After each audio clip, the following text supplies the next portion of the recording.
Hi, all you female disruptors. Thank you so much for joining us. I have the pleasure of introducing Erin Holloway. Hi, Erin, how are you? Hi, Lisa. Good to see you. Yes. Erin comes to us and she's going to be talking to us about the financial side that female disruptors need to know. Erin was with SAP for 10 years, and prior to that, she was with JP Morgan. Right now, currently, she holds the position of president of Prime Trust. And Erin, Prime Trust, you called it your Reese's peanut butter cup job because it kind of takes both all of your backgrounds and seals it together into one yummy job that for 2022 is just pivotal, right? And That's right. let's just start with crypto, and I'll let you fill in anything that I might have missed on your background, but crypto is exploding. And what do women need to know about crypto in 2022, and where do you even get started? Sure. Well, Prime Trust, we are the infrastructure to the crypto industry. So you don't recognize our name, but you'll recognize potentially names like Binance, Kraken, Coinbase, OKCoin. Those are names that you'll hear in the crypto space of those are retailers where you and I can go, and all it takes is a cell phone to be able to start an account and start buying or trading crypto. And a lot of people are overwhelmed with what crypto is, and we as women owe it to ourselves to educate ourselves. That's the most important thing. How do you get comfortable? You educate yourself. And crypto is no different, right? We all know how to use an ATM card. We all know how to buy things. Some of us are comfortable with investing. We all should be comfortable with investing. Not all of us are, though. Crypto's just one more step. So I grew up in old school banking. That would be the JP Morgan days, where everything was paper and then computers were introduced. You go to the tellers at the window on the retail side. Crypto is new school banking, and it's never going away, right? This is the new way forward for banking and how transactions are going to be done. So, everyone's familiar with Bitcoin, which is the biggest of all the cryptocurrencies. There's about 15,000 cryptocurrencies out there today. That's a lot. There's only about 500 that are probably going to survive. And there's only about 200 that are actually kind of worth their weight, so to speak. So I'm very selective in the cryptocurrencies that I personally invest in. Now, my business, we support a myriad of them because our customers do, right? Again, we're on the backside of it. But as consumers, it makes a lot of sense to start looking at adding crypto to your investment portfolio. Now, I'm not giving you investment advice, right? People need to make their own decisions, and they need to educate themselves absolutely to what's going on in their financial situation. But you do have to educate yourself so you can make those decisions, and you do have to look into them. And the first thing I'd say is start following the markets. If you're not following the markets, there's an app on your phone. It's the stocks. You can add different stocks to follow, but that includes the cryptocurrencies as well. They have tickers. BTC is Bitcoin. ETH is Ethereum. Those are two that I naturally follow, dozens of others as well. But start following and see what the trends are. Crypto is generally more volatile because it's new and it's finding its way, and it's going to be stabilizing at some point down the road. It doesn't have the longevity that the stock market does, right? Stock market's hundreds of years old. But for a lot of younger investors in particular, they're much more comfortable with investing in crypto and moving forward with it. Older generations, it's a little less familiar, but everybody needs to get comfortable with it because this is the new way forward as we go along. It's not uncommon that younger people will invest more of their retirement funds directly into crypto, and older people will say, "Hey, I've already done really well with certain stocks and investments, bonds, mutual funds. I'm going to leave a majority there, but I'm okay with 5% per se of my investment portfolio in doing that." But how do you get comfortable? You do the work. You look into it. But the funny thing is that sometimes it goes to the extremes. People are either super comfortable with it or they're very uncomfortable with it. And sometimes they'll do more investigating and discovery on buying a new car than they will on putting the equivalent amount of money into crypto. And you can't just throw your money into it. You really need to, you owe it to yourself to understand, what you're investing in. And where is this market going? A lot of people, a lot of the naysayers say cryptocurrency, it's not backed by anything. It's not backed by gold like the US dollar. Well, we abolished the gold standard years ago. The US dollar isn't backed by gold either, right? It's backed by the full faith and of the US government, and that, our government's going to stay stable. And that's where crypto's starting to move into. They're moving into stable coins, right, which are pegged to the US dollar. So there's a lot of movement happening. There's coins happening all the time. Like I said, the last check, it was about 15,000. It could be more today, but you have to start doing your homework and getting comfortable with it. Start tracking it, start reading articles about it. Just have them pop up on your news feed so that you can make those decisions and see if it's right for you. I know that this year it is definitely the year 2021 that I really started paying attention to crypto and NFTs and everything I've been doing research on. And I think that, you just mentioned like old school banking and investments. And, back when I was in my early 20s, I had a financial advisor, but I made it a point to do my own research, subscribe to newsletters about stocks.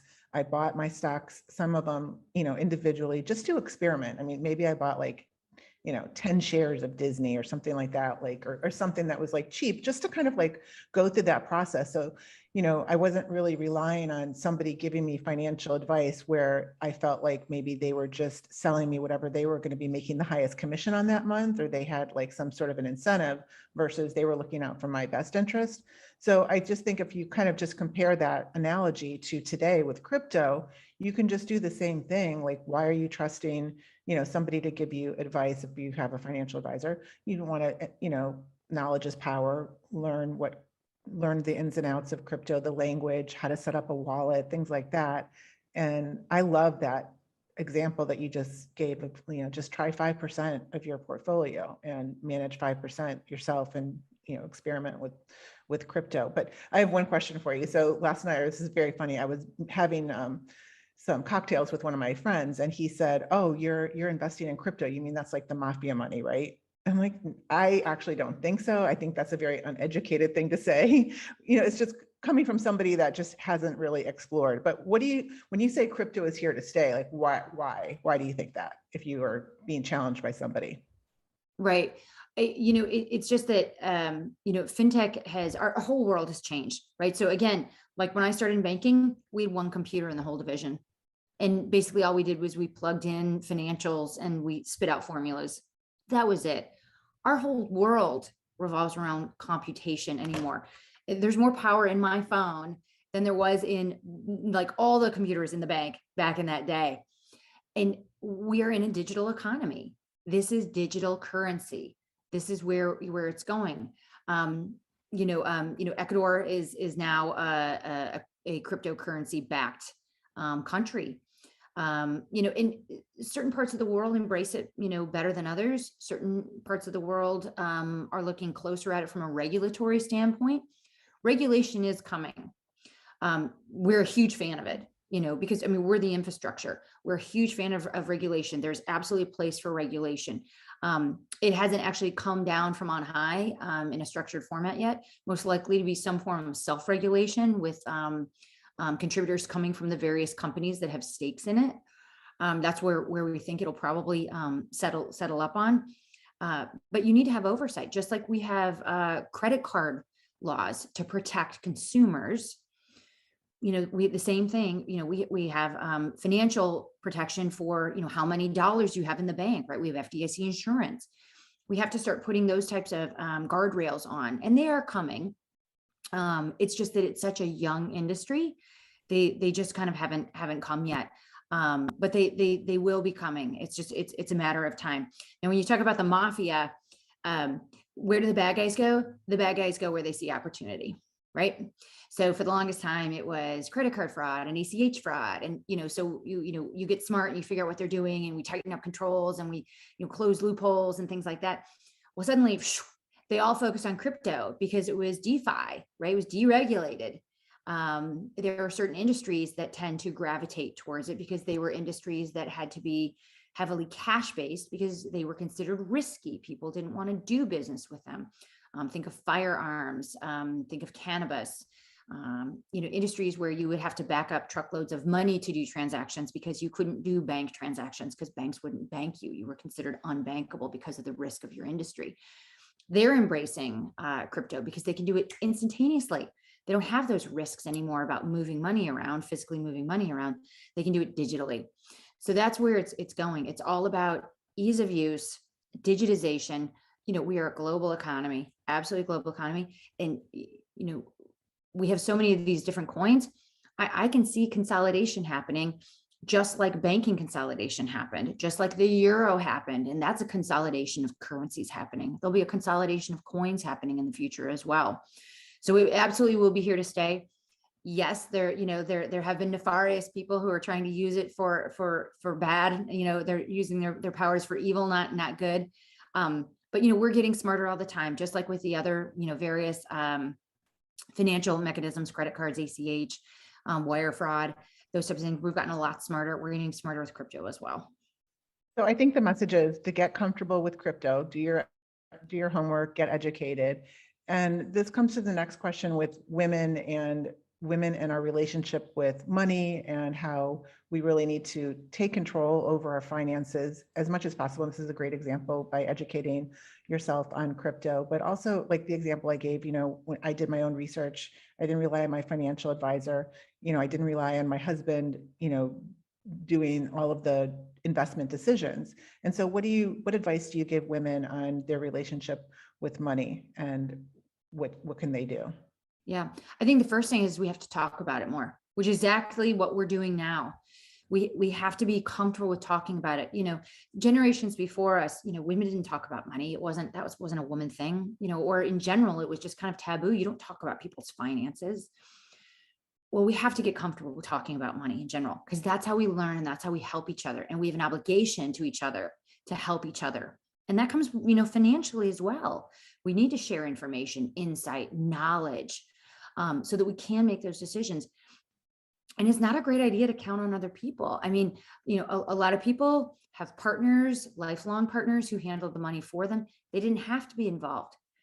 That's maybe not a great idea because life changes. Partners, leave, die, life circumstances happen. And you may suddenly find yourself in a position where I really wish I'd paid a lot more attention to the finances of my home, my retirement, what we had available, our budget. I don't know how the mortgage gets paid. I don't know how any of this happens. That's not an uncommon scenario. And we need to protect ourselves. We need to protect each other by talking about this, and knowing how money works. You should know how much of our, monthly income goes to the mortgage, how much goes to groceries, how much goes to credit card bills, how much are we saving every month for retirement? How much will that be? Will it be enough? We owe it to ourselves because, whether or not, you have a life change or you don't have a life change, you need to know, right? You are entitled to know that information, whether it's your responsibility within your household or not.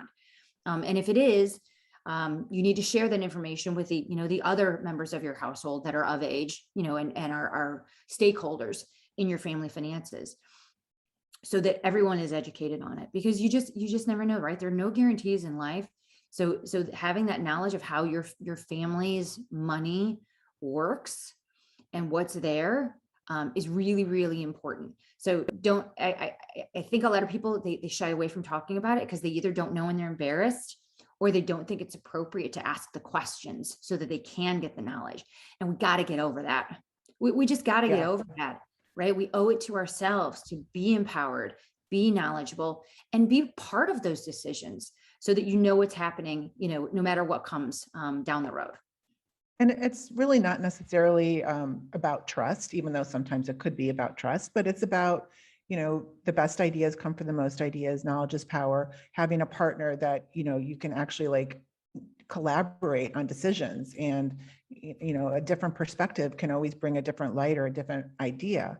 And even if you're not in a relationship, so if you're not in a relationship, like when I was single, I still every Friday, I think I dedicated like an hour or two to doing, my business books and then my own personal finances, just to do like a check-in on that. And I think doing that, whether you're with somebody, a partner or not, like just having some sort of a system. What do you think? Do you have any systems like that you recommend to do for your personal finances, to do like a check-in or a report? Yeah, I mean, it's whatever works for you, whether it's monthly or semi-annually, always at tax time though. Minimum once a year, if at no other time, sit down. How much did we make this year? What's our tax situation? Did we make more this year than last year? Did we make less this year than last year? I mean, a lot of people had some rough changes, with COVID and, their work situation that affected their finances. A lot of people had to take a hard look at what was happening to them in this world. Um, so it's an important minimum. You need to take a look at it once a year and talk about it openly. Unfortunately, there is sometimes women have relationships where money equals power, and that's not a good thing, right? It's used against them. And in any opportunity that I can help encourage women to take back that power, right, because they need to know what's going on, they should, for their own benefit. Right. And that's a healthy scenario where you're sharing that knowledge so that you share the power and the responsibility for the household. Yes. And two things while we're on this topic. So one is making sure, this is just something I hear all the time with women that aren't involved in finances and they are in a relationship, that they should have all the credentials. They should have access to everything. They should be able to go in and look at all the accounts and, maybe not make any trades or withdrawals or anything like that, but they should have everything at their fingertips and be able to access everything. Because that's when, besides, being educated with financials, but when something happens, some life event happens that's, let's say, negative, and you're not involved and you don't have those credentials and you're not in the loop on everything that's happened historically, you're at a huge disadvantage. Yeah, that's right. I actually recommend everybody having a financial binder. Now, a lot of statements, are obviously online now, but at year end, you should print out a year end statement, right? Have that statement in the binder for either your retirement or your investment account, your bank account. So at least people know where they are, right? Know where they are. Have a master, password keeper that you both have access to should you need it. Whether that's online or, a piece of paper, whatever works for you, or if it's in a locked vault, whatever that is. But have at least that information gathered in one place. I actually have something, and it's called Where is Erin's Money? Now, it's not any particular details, but it says, I have a 401k here. I have a 401k here. I have a bank account here. My crypto is here. And it's got the basics, right? So if I get hit by a bus tomorrow, my daughter knows where to go to get that piece of paper. And it's got phone numbers and websites, and it to help start that process of, okay, where is it? Who do I call? What do I do? Have all that information in one place so that she's not out, not knowing, where do I start? Well, great. I've got a checklist. I know where the money is. We'll get through the process of figuring it out from there. So I think that that's really important, because think about it. It's not just about you. It's about the generation behind you, and that you're leaving them with knowledge and information so that, they can take whatever, the financial situation is and carry on, right? You don't want stuff to get lost left at the state, and those newspapers get printed with like, we have funds that are unclaimed. You don't want that to be your money. You want your family to have access to your money. So they at least need to know where it is. And one of the, that's awesome advice. I just want to touch on the topic of debt before we get into the third part that we were going to talk about. So we talked a lot about investing in crypto, but I think debt is quick advice on debt, women and debt, and how to avoid it and how critical that is. Yeah. It's funny you mentioned that. The woman who watched my children for years and years, she was in her late 20s. Her roommate had said, hey, can Erin talk to me about investing? I'm interested. I'm like, sure, I'll talk to you. She came over, we had dinner. We talked for a good hour about like, what are options? Here's what you look in the marketplace at. These are ratios you want to look at. We just kind of discussed the whole thing. And, we were almost finished with dinner, and she drops the bomb on me. Oh, and by the way, I have $20,000 worth of school debt. And And I was like, okay, hang on a minute. We need to stop. Like we need to stop. Put all that to the side. None of that matters until we address how you're gonna fix the debt situation. What's your plan?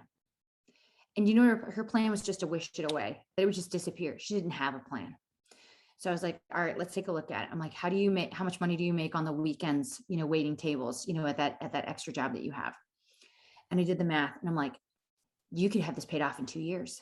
In 2 years, if you take that weekend money, you can have this paid off in 2 years. And then we can start talking about really aggressively, figuring out how you want to invest going forward, because that's not going away. That debt's not going Right. away.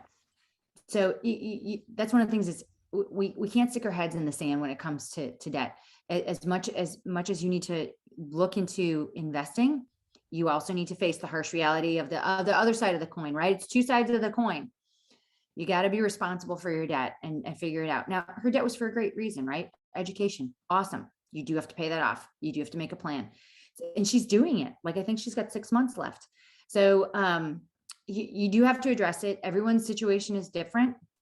There's a healthy amount of debt, absolutely healthy amount of debt.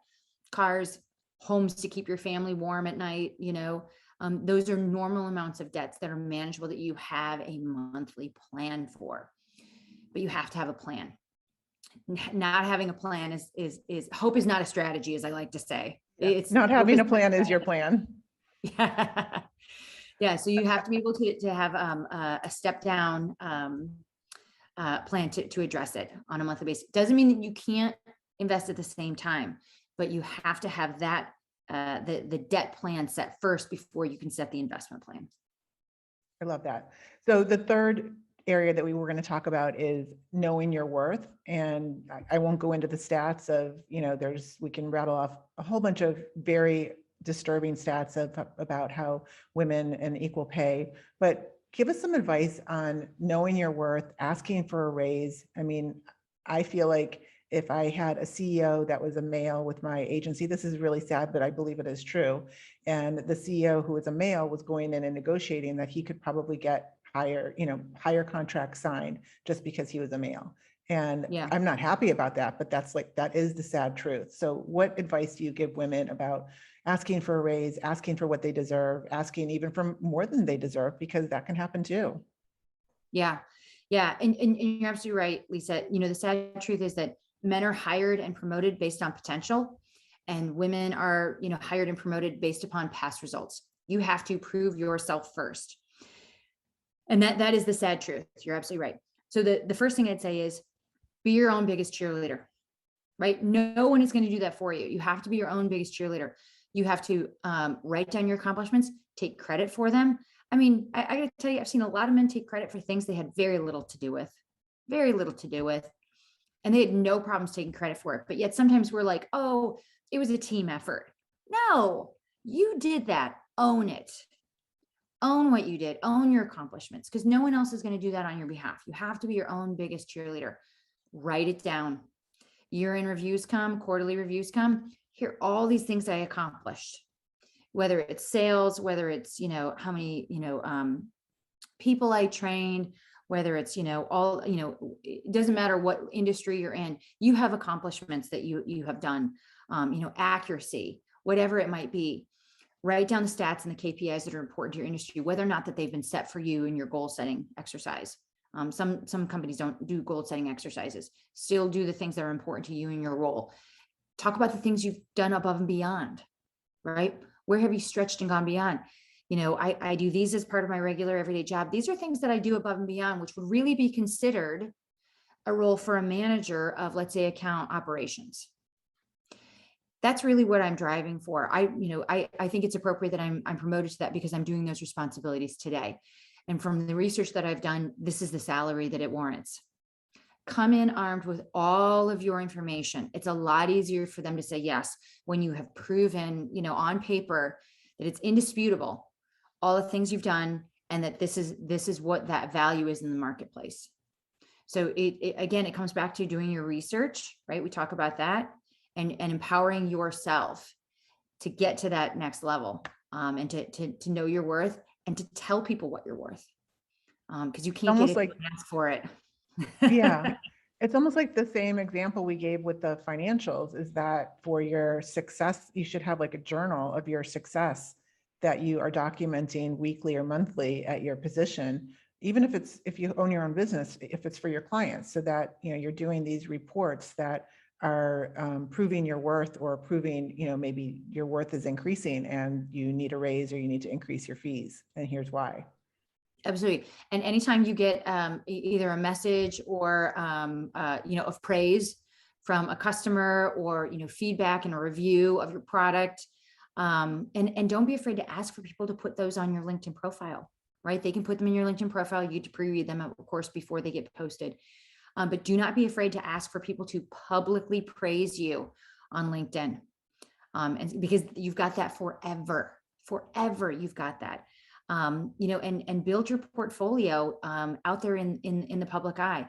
It's really important that you find opportunities to promote yourself. Like Lisa, like the work that you're doing now is fantastic. You're not only are you helping promote your agency, all the women that you're inviting to this, you're helping promote them as well. We need to do that for ourselves too, right? We need to find opportunities to promote ourselves and the things that we're doing. So I'm a big believer in saying yes. If an opportunity comes your way, say yes. And don't be afraid of taking a risk and stretching, right? That's how we learn, and we grow, is by being challenged and doing things we've never done before. We have to get uncomfortable before we're comfortable. So stretch and challenge yourself, and you'll grow as a person and as a professional. I think that's really important, because again, nobody's going to do it for you. You have to be the one that makes that happen and takes that first step. Things don't magically fall into our laps. Yeah. We make our own futures.